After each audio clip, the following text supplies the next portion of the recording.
हमारे देश में देवी देवताओं के तो मंदिर बहुत हैं, लेकिन क्या आप जानते हैं कि अपने देश में एक भारतीय सैनिक का मंदिर भी है, जहां दूर दूर से लोग शीश नवाने पहुंचते हैं। कहा जाता है कि इस भारतीय सैनिक ने मृत्यु के बाद भी सेना की नौकरी नहीं छोड़ी। सुनने में थोड़ा अजीब सा जरूर लग रहा होगा, लेकिन ये हकीकत है। सिक्किम की राजधानी गैंगटॉक में नाथुला दर्रे के पास 14,000 फीट की ऊंचाई पर बने इस मंदिर में दूर दूर से लोग दर्शन करने पहुंचते हैं। केवल भारतीय सेना ही नहीं, चीनी सेना भी उनके सम्मान में शीश नवाती है। हम बात कर रहे हैं सिपाही से बाबा बने हरभजन सिंह की, जिसे सुनकर आपका मन भी एक बार वहां जाने का जरूर करेगा। 30 अगस्त 1946 को पंजाब के शदराना गांव में जन्मे हरभजन, जो कि अब वर्तमान पाकिस्तान में है। 1966 को भारतीय सेना के पंजाब रेजिमेंट में सिपाही के रूप में भर्ती हुए। इसके बाद 1968 में 23वें पंजाब रेजिमेंट के साथ पूर्वी सिक्किम में तैनात थे।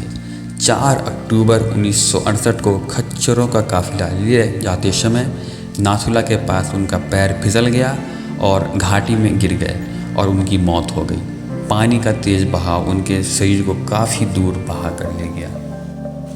कहा जाता है कि बाबा हरभजन सिंह ने साथी सैनिक के सपने में आकर अपने शरीर के बारे में बताया और खोजबीन के 3 दिन बाद उनका शरीर भारतीय सेना को उसी जगह मिला। यह भी माना जाता है कि उन्होंने सपने में एक समाधि बनवाने की इच्छा जाहिर की थी, जिसके बाद जेलेब दर्रे और नाथुला दर्रे के बीच 14,000 फीट की ऊंचाई पर उनकी समाधि बना दी गई। अपनी मृत्यु के बाद भी बाबा हरभजन सिंह अपनी ड्यूटी करते हैं और चीन की सभी गतिविधियों की जानकारी अपने साथियों को सपने में आकर देते हैं। उनके प्रति सेना का भी इतना विश्वास है कि उन्हें बाकी सभी की तरह वेतन, 2 महीने की छुट्टी आदि सुविधा भी दी जाती थी। हालांकि वे अब रिटायर हो चुके हैं।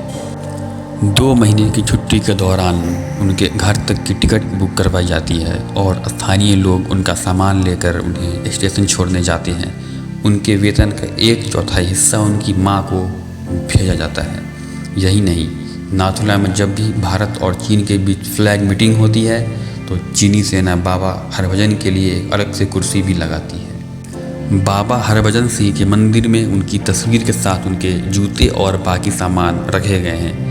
भारतीय सेना के जवान इस मंदिर की चौकीदारी करते हैं और रोज़ उनके जूतों को पॉलिश भी करते हैं। वहाँ पर तैनात सिपाहियों ने कई बार ऐसा कहा है कि उनके जूतों पर कीचड़ लगा हुआ मिलता है और उनके बिस्तर पर सलवटें भी दिखाई पड़ती हैं। भारतीय सेना और लोगों का ऐसा मानना है कि आज भी बाबा हरभजन सिंह की यहाँ सूक्ष्म उपस्थिति है और वे देश की सरहद की रक्षा करते हैं। न केवल भारतीय सेना बल्कि उनके बारे में जानने वाला हर भारतीय उन पर गर्व महसूस करता है। आप भी अगर सिक्किम का टूर प्लान करें तो बाबा हरभजन सिंह के मंदिर जरूर जाएं। दोस्तों, आपको यह जानकारी कैसी लगी है हमें कमेंट में अवश्य बताएं और ऐसे ही अन्य वीडियोज़ के लिए सब्सक्राइब करें रौनक व्लॉग्स को। धन्यवाद।